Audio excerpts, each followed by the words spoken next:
Hi everybody, thanks for tuning in and following along with my Chirrut Imwe costume build. This is the master for Chirrut Imwe's staff.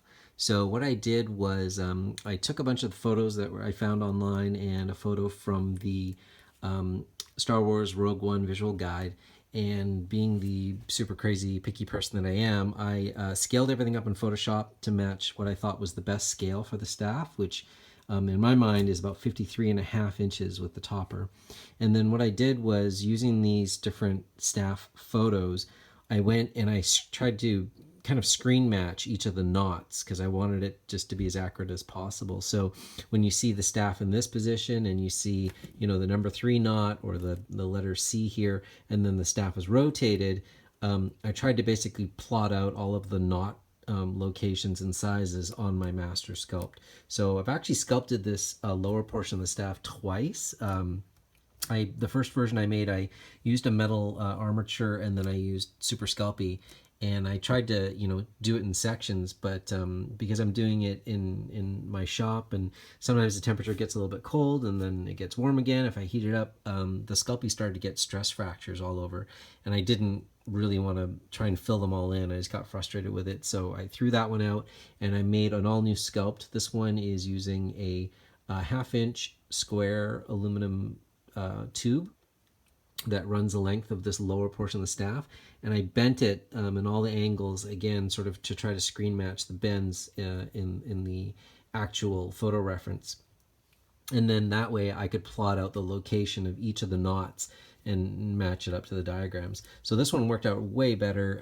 I used Smooth-On's Freeform Air and Freeform Sculpt. I used Freeform Air for kind of like just building up a bit of the body of the staff, and then I used Freeform Sculpt for the outer detailed portion. And I'm really happy with the way that it turned out. You can see just all of the little knots and the wood grain texture all over just turned out really, really well.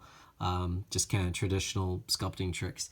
You can still see a little bit of the clay left over from when I made a mold. So in an upcoming video, you'll see the mold box that I made for this staff. The staff is actually made in a few different portions. There's a lower portion, there's a threaded rod in between, and this is the portion that I talked about earlier in a separate video. This was a piece of 1.5-inch wood dowel that I turned on a lathe to get all the detail, and then I you know, sanded it down and smoothed it out and gave a couple coats of filler primer, and then I top coated it with an acrylic enamel to make it really smooth, so that when I cast it, or mold it, sorry, in silicone, it'll have a really smooth finish.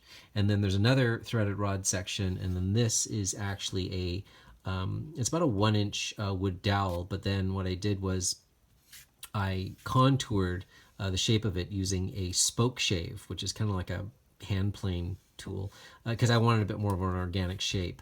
And then I coated it with a thin layer of the Freeform Sculpt, and then added all this wood grain detail.